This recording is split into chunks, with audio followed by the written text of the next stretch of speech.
because of a job to Austin, Texas, but I still make it my life goal to be able to come and visit once a year. And if I can, I'm so honored to be able to grace this studio and be able to share poetry with my Chicago peeps. I swear, it's wonderful. It's a wonderful opportunity to be here.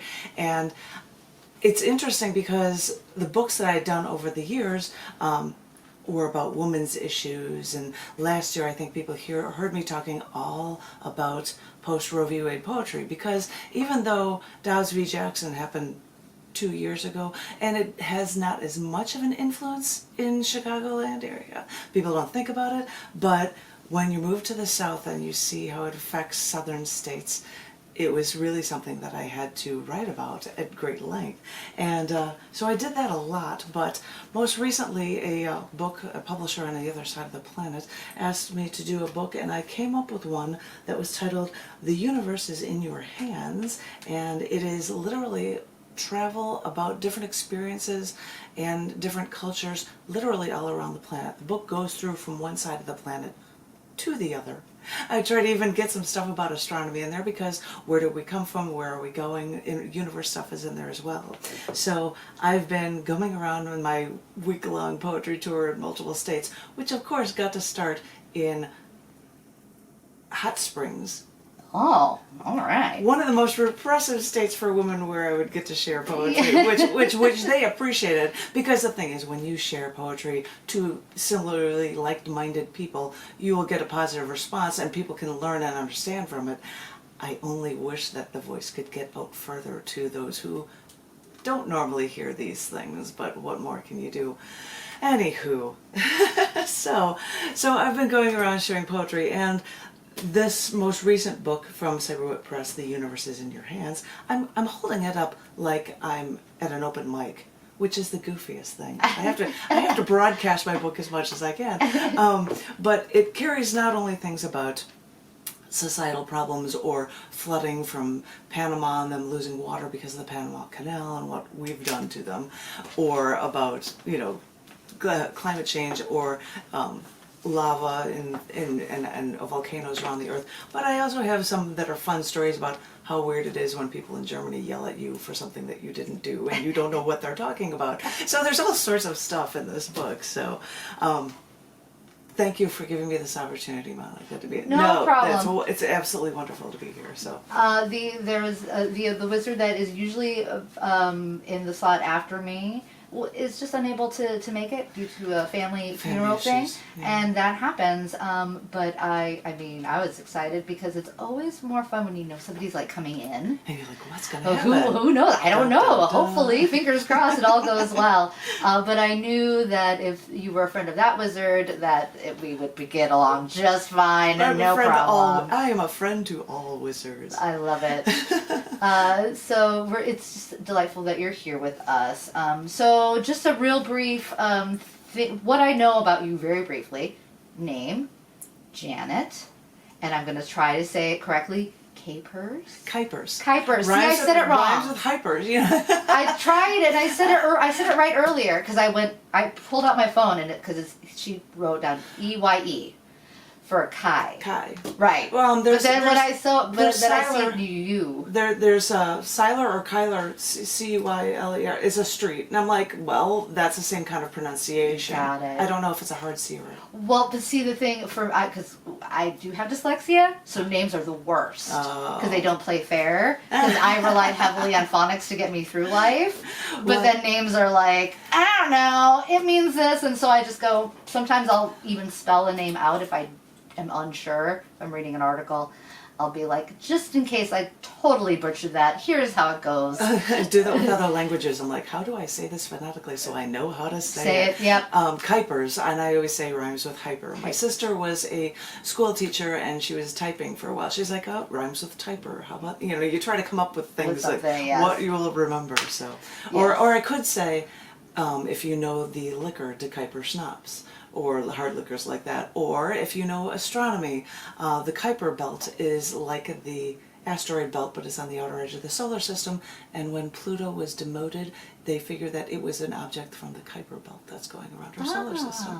And I don't know how closely that man is related to me, but it's the same name. Same name. Same name. There you go. Same country. So, anywho, but yeah, Kuypers, Janet Kuypers. Did you have more stuff that you wanted to say about me, or should I? You could speak probably better about yourself than I ever could. The brief thing I have: performance artist, poet, publisher. Those are the three top things that I have. But of course, that's just, I'm sure, a portion of what it is that you have got going on in your life. So. Three P's: performance artist, poet, and publisher. I first started running literary magazines through Scars Publications. That's scars.tv on the web. And the CC&D magazine, Children, Churches, and Daddies. But it's actually about the dysfunctionality of those things. But you've got to actually check it out to find out. And subsequent, used to be a division of that magazine, became its own, called Down in the Dirt magazine. They are released every month as 2 Amazon books every month. And I get a lot of submissions, which is what I'm doing, is I'm traveling, reading submissions as I go, and hopefully I'll have a ton of stuff to catch up on when I get back. But I run those magazines from Scars Publications, and I started attending open mics in Chicago in '95 when Yammer was around, and I ended up running the cafe, which used to be at Cafe La Haute by David Rubin, and it moved to a couple places, and it ended up, I brought it to the Gallery Cabaret. And so when I had to leave, I handed it over to other open mic hosts, and I've been in Texas other than going to open mics until COVID hit, but then I've just been so swamped with stuff. I took over an open mic there and gave it a name of a show that I did from a past feature at the Gallery Cabaret called Poetic License. It is set up as a Zoom meeting now, so people can come. I think Dan Weinberg from Chicago is relative, and Vito from Chicago might come to it, but other people have from Chicago, as well as people from around the country, and it's so entertaining to be able to say, oh, I'm sorry, I've had people from Greece. This is the time it starts in London and in Greece and in Malaysia, because these are the times that these other people that show up would actually come to. But so I'm running and doing that, and I'm trying to write. Right now I'm tired of it just because I was turning out so much stuff about this most recent book all around the world and writing things about Antarctica and the solar system. But I do have poetry, and I have poetry from this book, and I'm holding it up again, even though you guys can't see it. The universe is in your hands. I'm such a salesperson, even though no one can see me. But I wanted to share poems, and I pulled out, at first, I believe there are a few that are from the Midwest. And one thing that I vowed to do every time I'm reading this week in Chicago is share one of my 2 Chicago poems, a 1-page poem, really short, but I like it. I don't know if anyone else will. But this is a poem that is titled, Big Shoulders. This was her home. This poet went to Carl Sandburg High, but her friend Brian lived further south, and one summer day she sat in his car and he excitedly told her he wanted to show her something. She didn't know where they were going. Her tension mounted as his anticipation grew, driving her farther south and east than either one of their high schools. Now, remember, this was back in the day when Tinley Park was not congested, and there were still abandoned blocks before the town was now under construction and ugly buildings littered the landscape. Well, Brian finally pulled over, told her to get out of the car, and they walked through the gravel until trees cleared at one small spot along the horizon. He stopped. Stop. Look over there, he said, as he pointed his finger to a tiny space between the trees. This poet from Carl Sandburg High saw the skyline of downtown Chicago with high-rises glistening like diamonds in the rough. This Chicago skyline was just south of where Carl Sandburg once lived. This poet smiled, stared a while, and made the decision right then and there that this was her destination. This was where she was meant to be. She was not there yet, but this stormy, brawling city of big shoulders, this was her home. Snap, snap, snap. Snap, snap, snap. I got that a lot in Arkansas for readings. And, they would applaud at the end, but in the middle I'd say something and they'd get the snaps going. It's so nice because this is something I've noticed too in performing of poetry or poems, or I'm not quite sure if I'm saying that. Sure. When I've seen it from like button poetry or other pieces where they have, different contests.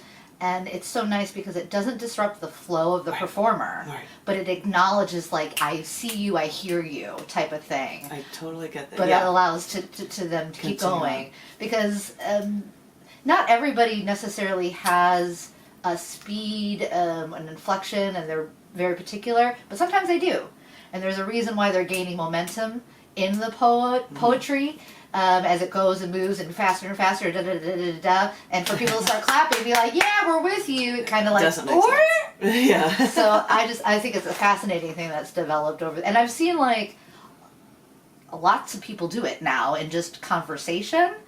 So interesting how that even wasn't a thing. It wasn't a thing. Not that long ago, and now somebody would be like, "Yeah, I hear what you're saying," Because it becomes more about community and understanding, and how do you do that without disrupting what they're doing. Exactly. It's so nice. It's so lovely. So I thank you so much for sharing that. Do you want to talk more, or do you want to share another piece and then we can talk more? It's up to you. I can.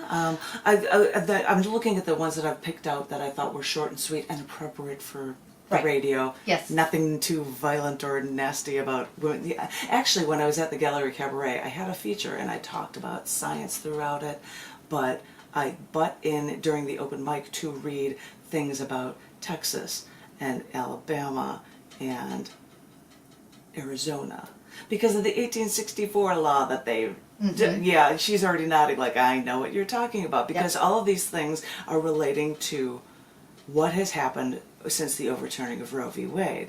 And I think the Alabama one, I even talk about, you might think that if I'm making this argument, I say, no, women want abortions. No, but this is such a large thing that IVF clinics, somebody dropped a vial and they're like, that was a child, what? And now that state has actually given personhood to a clump of cells. Even though the government or their church doesn't. And so I'm like, I'm going to butt in with these before a feature because that isn't actually everything that I write, but I had to share these things with you guys. So there's a lot of stuff that is in this book. I'm holding it up again. The universe is in your hands. She's just laughing because I'm like cheesing it up here with my book. But in light of that, I probably should go into nicer, happier, mellower pieces, which is why I shared this next one. Ones that I thought I would never read. And I wanted to be able to share it with you guys on the radio, and thank you for that opportunity. This one is For Mississippi. By the way, I should mention about this book, this is the only book I've ever done that has, I have an index in the back of image credits, but I have an index of locations. So if I look in here and say, I want to find something about the Kiribati Islands, I can find out where that is, or New Hampshire, or and I can look it up and say, oh, there are 3 things about Florida. There are, and find these things, which I think is just the most novel thing, to have a reference for locations in the back of my book. I don't know. As a publisher, I'm like, I don't have that normally in my books. That's just, I'm being silly. No, when you discover something. Yeah, it's an interesting little thing to be able to pull off. I have something about what happened on 9/11, so I have Pennsylvania referenced in it as well as DC, but it's linked in there, so if you wanted to see a poem about New York, or you'd find about Pennsylvania, you could find the references by looking it up in the back of the book as well. If you don't want to read the entire book, which is just perfect the way it is. Anywho, but I thought I would try ones that I wouldn't think to normally share because it is more local, because it is closer to Chicago, like this one, For Mississippi, and it's called Mementos and Memories. Sometimes the splurge only comes when you don't know what you're looking for. That's when you find some little something you'll cherish, and you can't explain why. Yet you realize it's the memories you cherish, and you've been immersed in a life well lived. With no money for hotels, but a car that wants to take you anywhere, one day, on a whim, you two just start driving until you reach the Mississippi River. Who knows? Maybe you'll stop near St. Louis, listen to the sound of the rushing water before stopping to pick up an amethyst geode the size of your hand. You think, you've seen amethyst gems in rings, but this huge uncut stone must have some value. And it does. Because even though this chunk of amethyst is a lot, this amethyst is not defined by its carat weight, but by its beautiful color. And more importantly, this paperweight geode fills your heart with such joy as a real reminder of all those memorable memories. Lovely. Simply put. and even though I'll have things, I'm going to go straight into the one that is for Wisconsin. It is called Just Names. It's actually about the traveling wall from the Vietnam Memorial Wall when it happened to be in Wisconsin. Oh. And so it happened to be there in Kenosha, I believe. So this is a poem called Just Names. I didn't think much of it when I was in Washington, D.C., as the journalist in me was photographing the Vietnam Memorial Wall. While there, I saw a woman there to revere a name etched in stone. Others put flowers there, but I just was there to take photos of it. That was my job. It was only when they made a traveling wall, only then did I go there with him, all the way up to Kenosha, Wisconsin, so that we could look for our own name, reflect upon a life lost in our own family, for it to really hit home. He served for 6 years. He met his end in South Vietnam. He was a Green Beret, but it doesn't say that on the wall. His wife never remarried. She stays in the same house she picked with my cousin all those years. But it doesn't say that on the wall either. There are so many stories that wall cannot begin to explain. Names. Just names is all it shares. Oh, I love it. I gave you something heavier. I love it. Oh. And people will know, like, Saturday mornings that you think it'd be light and lovely. I tend to go heavy, so it's right up my alley. So I'm going back and forth. And that's good, too. I think it's good for the brain to not just stick in one place. But to kind of, you've got the good and you've got the, let's try to work on this. Pensive and consider our past and what it was gone through and how it's affecting families as well. Absolutely. You know? So. I'm so sorry to do this to you, but this is something I got to do before 11. Station break. Well, we're doing a public service announcement. I can't find the one that I always do for #Green for Abortion, but while you look, I could read something that's like 2 lines long while you're looking, if that's cool. Yeah, absolutely. Okay, this is funny, humorous story called Oklahoma water surfing. Watched Oklahoma tornado news today with video of a storefront with caved-in walls after a water surge. And there was one danger wet floor sign that water slurped on the flooded floor. That was the funniest thing to actually see, to be like, they're talking about these storms and guess what? There goes a danger wet floor sign floating by because there's no walls even. So anyway, so take it away. I love it. All right, we're just going to do a couple of these quick rounds. First public service announcement. Whoop. Got that all in before 11, so I won't be fired as a wizard, at least not for that. There could be other reasons why I am, but not for lack of doing my public service announcements. And they were fascinating to listen to because they related so much to my last book as well. Mm-hmm. I don't know if I can, I was actually thinking, could I come in and say a poem that I read in Hot Springs from this book from last year that relates to not only rape but about abortion rights and everything that appears in this book. Yeah. And it was like a good segue. If you're going to have that. If you're going to have a good segue, that's the way to do it. That was a perfect way to do it, man. That is such a perfect way to do it. And it was so funny because you're talking about the 10-year-old and the woman who had a fetus. that woman's fetus was non-viable before it was dead. It was like, this is not, but the doctors still, by law, could not remove it. Yep. And I wrote about that, but I'm not going to share that one because that's a long one, and I think I shared that at the Gallery Cabaret Wednesday night. So what I thought I'd share with you, because I now live in the South, is a shorter one from this book from last year called Testament, which actually has not only post-Roe v. Wade poetry, but there's poetry about dealing with suicide when people are struggling and how to get over that or losing loved ones that way. And the last two books contain poetry from that reference the first book in the Old Testament, Genesis, and there are 3 ending poems that actually try to wind back into that post-Roe v. Wade stuff from the last book of the New Testament to close the book out. But all I'm sharing with you guys is stuff from section 1, and this is because I'm now living in Texas. I have a short piece that is titled, Eliminate All Rapists.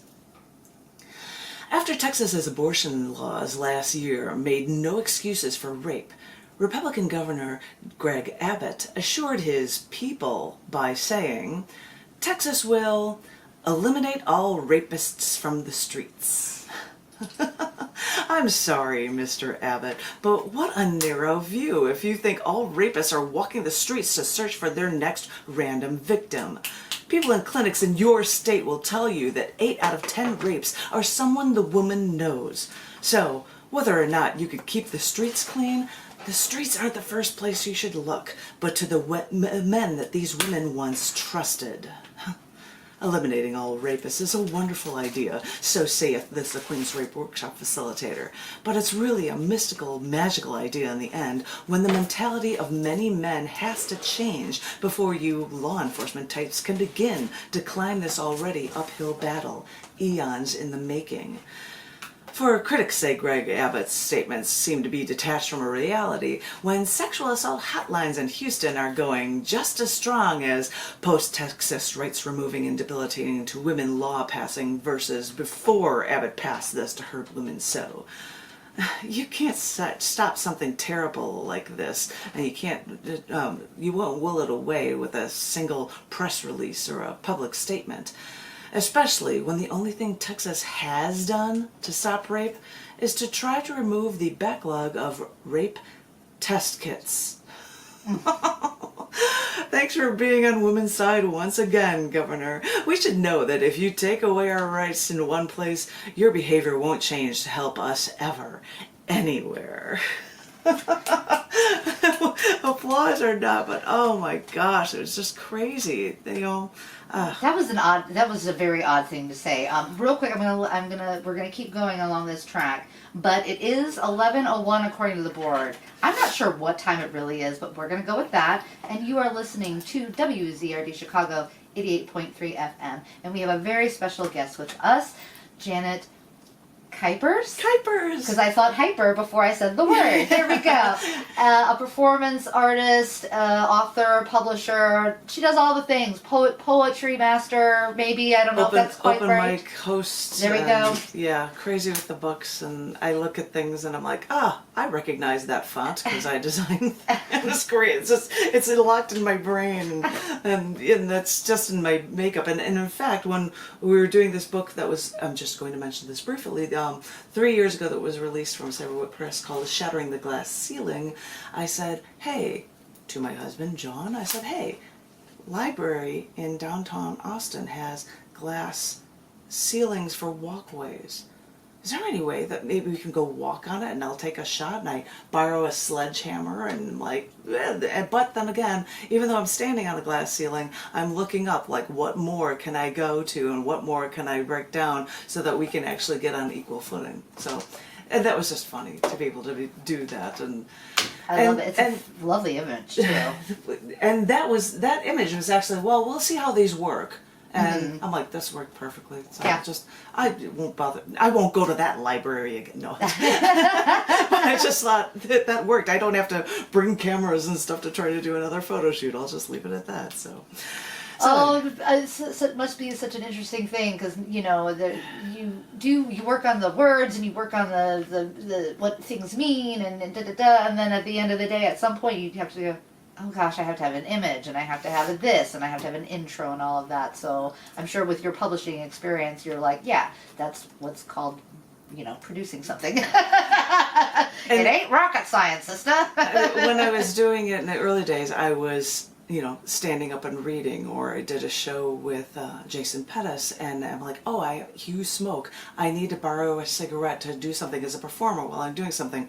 Or I did something about the one at Mardi Gras, which was a version of, in this book, which I'm holding up that no one can see, The Universe is in Your Hands.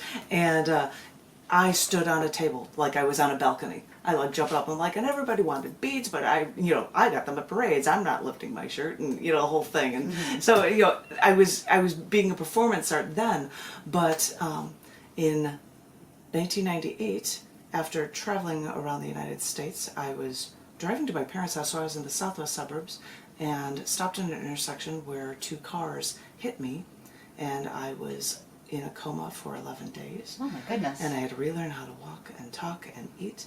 And when I came back to Chicago, David Rubin, whom I ended up taking over as open mic for, he goes, "You're on the scene. You should have quarterly features." And I'm thinking, I'm on the scene? I was out of town for a year traveling and I almost died. I'm on the scene though, so okay if you say so. And so at that point, with John, I would set up PowerPoint shows. And instead of standing and being the performer, I would stay in the corner and I would read things and have things on a huge screen going behind me.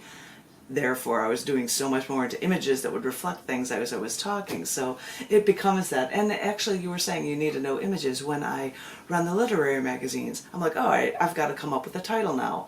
I'm going to pick something from something someone had accepted for this issue. Now I've got this title. Oh, it's called this. What do I do with it? Oh, I've got images of this and this to be able to put it together. So every month I'm doing that just for covers or for artwork that other people have contributed or will work to be able to put it all together. So, and actually in this book, The Universe is in Your Hands, I was able to get some images in here as I'm just folding up and I'm like, oh, there's Paris, there's Italy, there, things about, I'm finding ways to put images of things that I've taken, as well as, why the white cliffs of Dover are so white. One little page. I'm not going to share that one with you. I'm just looking through pages and I'm seeing them. So I tried to get images into it as well because, the written word is a wonderful thing, but sometimes a little visual connection works as well. So. Well, wasn't there was he a poet? Vashel Lindsay, is that the name? I have no idea. When he wrote because he wrote the poets out. I mean, we're talking 1800 type. Handwritten. Yeah. Oh, yes. But he had shape them. He shaped it in a certain way, and so visually, I'm not saying he's the first one who did the poem in the circle, but he was very experimental with presenting not just not deriding Dickinson or anybody else, right. But you're looking at a white page with very letters. And you come up with an image out of the writing as well. Right. Well, but I mean, if you're just back in the day, there was no image. It was just the words. Yeah, you come up with an image with the writing. With the writing, yeah, in your brain. But Vashel Lindsay, he had and it was published that way too, the way he intended it visually. So I'm sorry, I toured his house. Oh wow! It's in Springfield, Illinois. We did it as one of the things that when we did AmeriCorps, we had to come up once a month with things to better ourselves, and that was something that we did. And he ended up committing suicide. Oh wow! I think, or some say he might have accidentally ended up with his head in the oven. Oh no! I'm like, no, I don't think so. Yeah. He had a rough life, very fascinating person, and I hope I'm remembering this correctly. But anyway, let's get back to what you've got. Do you have another piece to share? But I might as well interject that when people submit writing to me, it would be accepted for a print magazine, and it would also be put onto a web page. And the writing section of Scars.tv is just, you click on the writing and there it appears. If something is a visual image, just as text, I can't pull that off. People give lots of random indentations or something. I'm like, I cannot guarantee that it will look the same if I'm putting it on the web, because I have a lot of stuff to do. Right. Some people do like an erasure poem, and they give it to me with big blocks of text and just the words. I'm like, I'm accepting this, but because I have to release this as an image, it's not going to appear online in the writing section, but just as an image link to the online section. So it's trying to combine being artistic with words and the internet. Gets a little bit tough sometimes. Yeah, because I'm sure there are moments when you're like, oh, well, this should be easy. I could, and then you know how many spaces, but then again, it depends on the typefaces that Yep. people use for their own computers, etc. So it's not a guarantee. Mm-hmm. So, but at least you're upfront. Yes. And that's lovely. And I do say that in the guidelines for both magazines. We don't like random indentations. Do people read the guidelines? No. No. No. Some don't, and I'm like, sorry, as it says clearly in the guidelines, do not put double returns after every paragraph. Because we just have to delete them because we don't have room in a magazine to put spaces like that. Now, if somebody were to want to submit, and it could just be anybody who submits? Correct. If you go to Scars Publications, scars.tv, you'll see two magazines there, CC&D magazine and Down in the Dirt magazine. CC&D has been around since 1993. Down in the Dirt used to be a section of CC&D, but I started it off on its own in 2000. There are links to getting email. Some people are like, I can't figure out how to do it. And I'm like, oh, well, I try not to broadcast it because I don't want spammers all over the place. Right. But I might say, it's CCANDD96 at scars.tv or dirt at scars.tv. And I might spell it out on a page because people can't figure out. But I also have links that are active links. And if you hover over them, you will see that it would put up an email that has the address on it. You'd see the address there. And people are like, I can't find the address. Sorry. I don't know if they sound like that, but that was cruel of me. Forgive me. But anywho, I should go on and I'll find something. I've got a short one about Detroit. And these are also fascinating because sometimes you hear stories from people and you're like, I have to put this down. So this is for Detroit, and this is Knowing Kevorkian, The Universe is in Your Hands edit. Oh, I knew Kevorkian. He used to be a pathologist. He used to do autopsies for my precinct in Detroit. What I remember about Kevorkian was that he'd go out with us for drinks, and he'd get a gin martini, but he'd always have just one, and he'd never join the conversation. I never thought he had anything to say, and never thought he had a cause. And as a cop, you see a lot, but Kevorkian, a doctor of death, now I wonder what he saw. Just weird little things. Just weird little stories about Kevorkian. I mean, but the fact that he was a worker there and he's like, I'll go out with the cops and I'll just have one martini and I won't say anything. And that'll be it. Didn't have much to say. And then you think, what did he know? What did he have to say? Anywho. I've got a fun one. All right, Indianapolis. I'm going to go right to that one. I'm trying to get the ones that are close by. I love it. I love you guys. And I think this is a funny story. And it's titled Outstretched Hands, Off to the Races. And I wonder if I could find the picture in this book, but I don't want to go through it. I should be able to show you because nobody can see it anyway. Anyway, I thought it was a smart idea. A bucket list item of sorts. But if you're not that into cars, especially a bunch of them all taking left turns on a racetrack, then maybe the Indy 500 isn't for you. And I suppose it's not for me either, but hey, I thought, you've got a ride, you've got tickets, you've got a place to stay, and they say this is the greatest spectacle in racing, so why not? Didn't realize we'd witness the hottest Indy 500 in decades. But this year, the green flag signaling the start of the Indy 500 mile race was Jack Nicholson. Yeah, the I don't want to hurt you, I just want to bash your head in guy. Yeah. And after the race was over and everyone could walk across the track to leave, Jack Nicholson was leaving in a golf cart. And all the race car fans all hoped to high-five Jack Nicholson, but I knew he'd rather high-five a female. So I put out my arm, and Jack Nicholson navigated his arm around a sea of men to high-five me before we all left. My husband John's there. He's got his hand out. I'm like, I'll just put my hand up behind him, and John will say, "Oh my God, I watched him go move his arm like an ellipses to avoid me to high five you, Janet." And I'm like, "Well, I'm female. I just kind of gushed." So some things are funny. Some things are funny. Some stories are funny. Oh, I have another one from Arkansas, a nice short one that talks about post-Roe v. Wade stuff that actually also appears in the Book Testament, but because it represents Arkansas, I have it in The Universe is in Your Hands. And I look like a goofball now holding up two books because nobody can see me, but that's what I do. That's how I roll. Performance artist Janet. I usually call myself journalism Janet since I was a journalism major. Anyway, this is a short one for Arkansas that was called Flags at Half-Mast. Driving across the country, we passed a car dealership in Arkansas. U.S. flags at half-mast.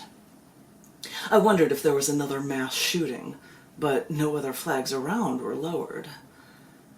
As we drove toward the next town, we wondered if the flags were at half-mast because of the recent overturning of Roe v. Wade and the death of women's rights. Love it. Simply put. I mean, I don't love it, but Well, I mean, I love the idea. Right. The idea. What can you do? Yeah. It seems odd to applaud. Yay, that's a sad story. Yeah. No, what do you say? What can you do? I probably have a few more, but if anybody is interested, because I actually am a literary magazine editor, as I said, 108-page book every month from each of these magazines. I think I said the email addresses before, but if you go to scars.tv, you can click on links for either CC&D or Down in the Dirt. You will see links to guidelines, past issues, or a link to the current issue. And the only different, people will be like, what's the difference between the magazines? CC&D often leans toward, we like having more politically charged or having essays and things like that. If somebody sends an essay to Down in the Dirt, we'll look at it, of course. Right. But with Down in the Dirt, because I just didn't feel like it, I said, all right, you're not going to have sections. CC&D has a poetry section, flash fiction, prose, and philosophy monthly, or or a section called Lunchtime Poll Topic, whatever the current things are that are going on. That's a reference to the movie Heathers from the 80s. Loved that movie. We were obsessed with it. I dressed as the doll that hung from Winona Ryder's bedroom in New Orleans. Like 4 people are like, Heathers, and I'm like, oh, I love you. And I've got a noose around my neck. I have that still hanging in the house. I'm like, I love it. Heathers. People who don't get it, they don't get it. Oh, well, I picked the most obscure references to pull out for Halloween in New Orleans. But anyway, and that's the place to pull it off, too. Of course. I love that. I lived there for 7 years. Loved that vibe around Halloween time. Yep. Although it was always kind of Halloween there. But, it was just amped up. But then you could dress up. Well, yeah. Well, you can dress up anytime. Well, yes. I won't talk into all the costumes that we have, but I'm gonna be deep thought this Halloween. If you saw the movie, it's a big statue that's gold box thing. I'm like gonna have that over my head, and I'll be deep thought. Oh. And if you know the movie, and I saw the movie, my husband read the book before seeing the movie, but I'm like, I think I can pull this off because I happen to get a box of pressed styrofoam, and I'm like, I think I can put this together if I can make it colored gold, and then I'll just drink my absinthe through a straw. Or something. I don't know what I'll do, but it'll be fun. I don't know. I'll figure it out. Why am I talking about New Orleans and Halloween? It was my fault. You mentioned it, and I was like, oh yeah, I was like, sidetrack. What? But I won't talk about any more of that. But I would like, and I think that the original host would have appreciated this as well. This is an erasure poem where you select things from a passage. I did a block of them about Hitler's thoughts on art, which became something else, or they're fascinating. But one erasure poem I have is titled A Poetic History, to represent India, because these are English words from a Telugu poem from Sri Sri's, the translation of the history of the nations, and so it's a poetic history, and I hope you like these select words. History, proud of exploitation of others. History, an exercise in mutual destruction. History, drenched in the blood of war. History, made slaves of the meek. Murderers climbed to glory. Entire past is wet with blood, if not with tears. Decimated populations echo history. Connivances, jealousies, conflicts prove the course of history. Grand murderers and thugs built a bridge of swords to time. Artificial laws with other forces fell down as houses of cards. The deception, the heinous crimes of the mighty, the schemes can't be allowed. Exploitation of one person by another, one race by a different race, can't go on. All the downtrodden peoples of different races of all continents will broadcast in one voice the true nature of history. Which battle took place? Which kingdom lasted how long? The fates, the documents, these are not the essence. Stories hidden under the dark corners of history are wanted. Truth won't hide by being hidden. In the twilight of history, what was the development of the human? What achieved grand truth? Which sculpture? What literature? Which science? What music? Which renunciation? Which dream? And I get lots of snaps. Thank you so very much. This is a wonderful opportunity, and I really appreciate this. And I hope people are hearing different ideas about how people view things throughout. And I was trying to include poems that were just of different places. Like I didn't include any from Antarctica.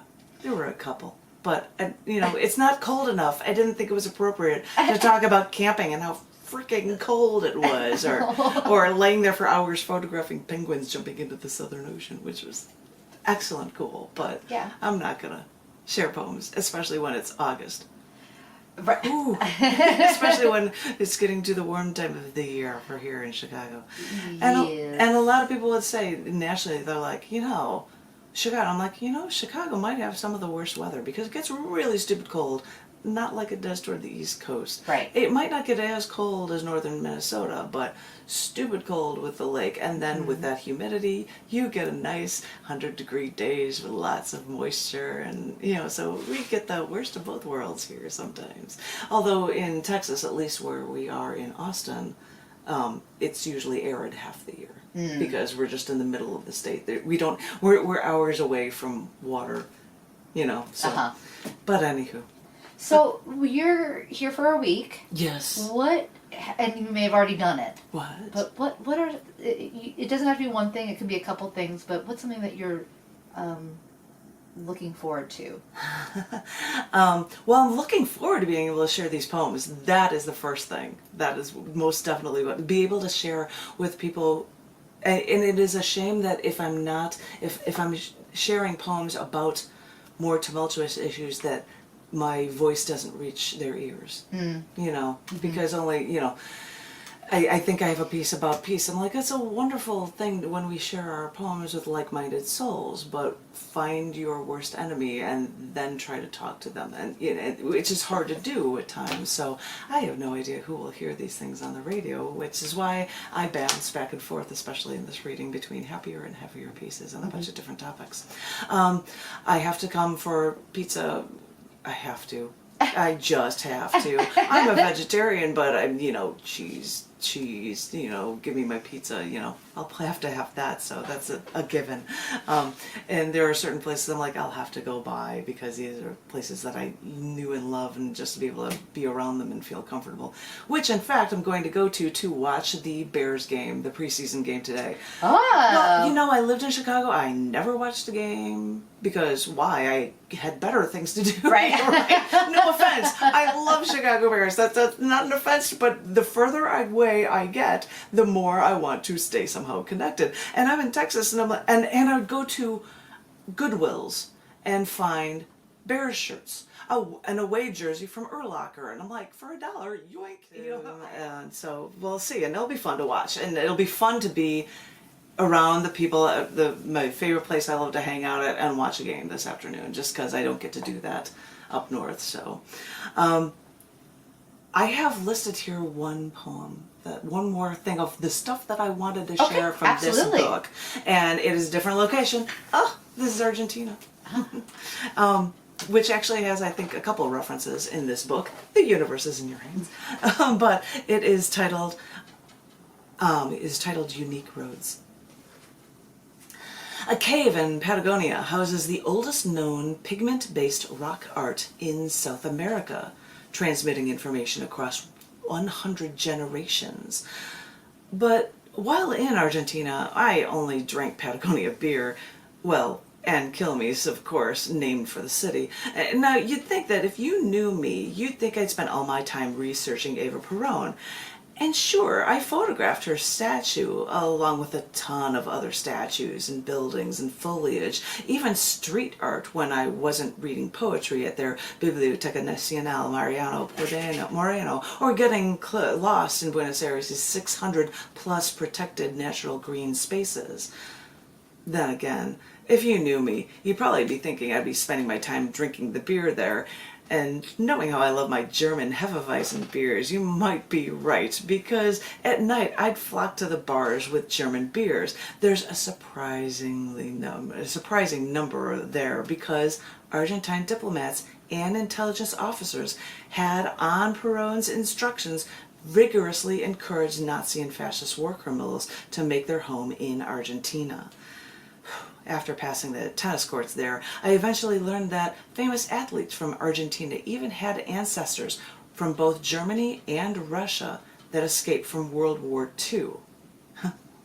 But flying back from Argentina to the States was, we were going along just fine, but the plane's faulty jack screw, yes, you heard me right, jack screw, which actually controls the horizontal stabilizers, forced us to land in Rio Gallegos, where we waited for hours in an otherwise empty airport for a replacement plane to save us for days.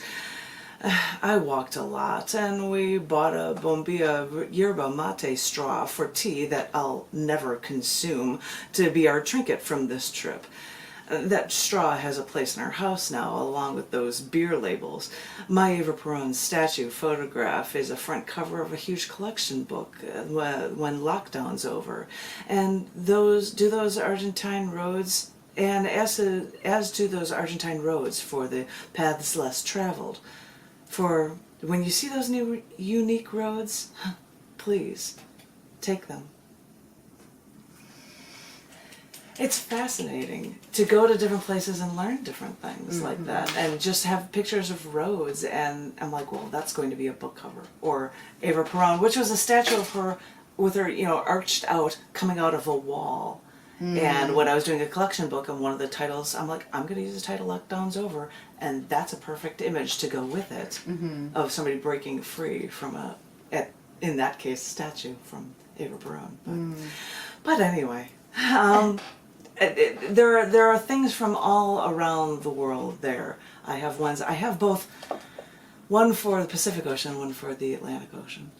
Well, you got to get over from one continent to the other, so you might as well have something about the water, because they say that land is vast, but water can seem endless. And that's actually a line, I think, of the second poem in the book that talks about these different locations. When I wrote a poem for a British publisher, they said, you'll take one line and you'll continue on, and then the next person will take the last line of yours and continue it on. And so I had something, and I ended up writing about water, and they say that land is vast, but this water seems endless because, and you're lost, and I made it a reference to swimming to your hands and where you can finally hold me, and it was a quaint little poem. But I don't know if you know, or how you're doing on time or whatnot, because I feel like I've been here so long. It's 11:30. Okay. So that's about right. All right. Yeah. So unless there was something that we didn't, if there was a piece that you in particular wanted to make sure that you got checked off your list of things to share, but if you're feeling good, then we can kind of. I feel as if I have to now. Because I talked about that poem. Go for it. I'm going to be reading that, and because you're asking what I was doing, well, I did the features and poetry readings at the Gallery Cabaret on Wednesday, where I used to host. But tonight I will be at a bonus reading for Tangible Books, which is once a month that Vittorio Carli normally does on the first Saturday of the month down in Bridgeport, which has a surprising number of our mayors. They're from Bridgeport. Yeah. Weird little tidbit. Weird little tidbit for you. But I'm going to be reading there, and then tomorrow I will be on the beach with Kathleen Schandler's Beach Poets. And this is one of the poems that I was just telling you about that I'm going to be reading at that, so I may as well show it to you. I am going to list the locations that I reference in it. No one will know them except for my husband, because this became a love poem for him. But I'm going to say, I mentioned Austria, Galapagos Islands, Germany, Antarctica, Alaska, Russia, Argentina, and China, all in this book. And if my husband is hearing, I love you. And this is a poem that's titled Out Toward the Horizon. Driftwood disintegrated out with the tide, like flotsam wreckage from what we survived.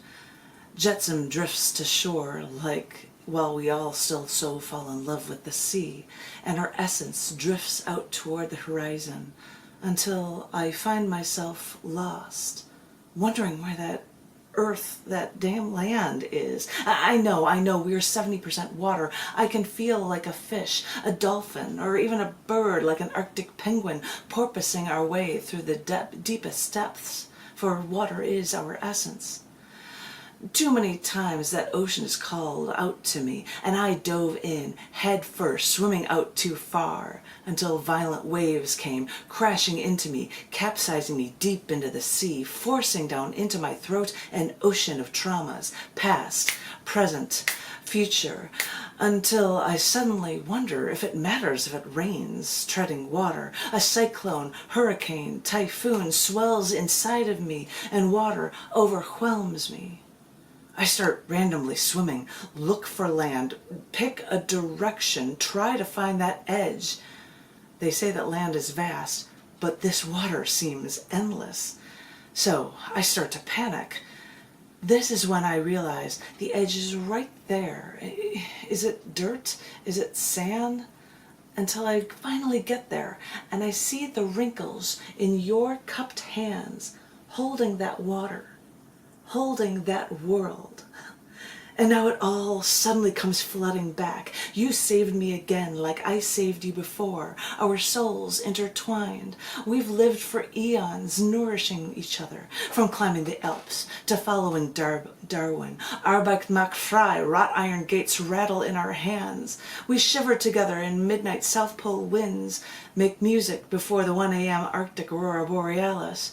So what if armed Russian guards watched us? Don't cry for me. Throughout the hemispheres, throughout history, we step over those gold bars for emperor rooms. For, as I've said, we've lived for eons, nourishing each other. And now it's your turn to hold that water. Let me swim to your hands until I climb out, jump onto your earth, stand. You can then turn your hands, spill that water, and finally embrace me. Oh, this has been so lovely to spend this time with you and for you sharing your poetry. And this has been so lovely and such an honor, and I'm so thrilled to be here, and thank you so very much. You're very welcome. For those listening, this has been a conversation with Janet Kuypers. Kuypers, rhymes with Viper. Kuyper. And she's been sharing her lovely poetry. But we're going to go ahead and start wrapping things up. But is there anything last minute that you wanted to mention? And then if there was another poem that you wanted to do, or you don't have to because you've got things to do, that's fine too. Well, I had I have a short poem that I could end with, but I should say if anyone is interested in any of the books, easiest way to find them other than looking for titles on Amazon from this other printer, Janet Kuypers, JanetKuypers.com, has links to these books from Cyberwit Press, and the web pages for them list all of the poems, and some of which I've been sharing with you guys. I've mentioned the literary magazines for CC and D96 at Scars.tv or Dirt at Scars.tv at, obviously, the URL, scars.tv. If you wanted to check out those magazines. I am going to be reading at Tangible Books this evening. If you find me on Facebook, you will find links to events that poster event listings that I've placed up, as well as things that Vito has done as well. And I'll be on the beach tomorrow as well. And because it's a beach, this is one that I am going to include that on the beach. And because I started this with a poem that I love about my Chicago, I thought I'd do one about my state my husband is from, Pennsylvania. Oh. And this is a very short one. And in fact, in this trip, I made a point to get a family get together. I had them all together and I read it live to his family. Because I mentioned town and where we were. I'm like, oh, you guys don't have to applaud. I just wanted to share that with Hope, because I mentioned the town of Fairhope. This is a short poem titled, Finally Found Home. We were outside at night in Fairhope, under an intricate quilt of stars in the sky. Lying on the grass, stars blanketing us, resting my head on your shoulder, feeling I finally found home. You signaled in silence as a leg length away a deer walked by, unnoticing, unconcerned, then saw me, stopped, and sprinted away. Was it fear they felt? For I fear they felt it from me, and never were they more safe. Because, looking back, all I could think was, why does a perfect moment have to end? Oh, thank you so much for joining us, Janet. Which is a perfect way to end it, because at this moment, why does a perfect moment have to end? I have to be going this radius. To go have fun and have another perfect moment. Well, thank you so very much. It was an honor to be here. You privileged me, and I thank you. Oh, thank you so much for spending time with us, and we've enjoyed the conversation greatly.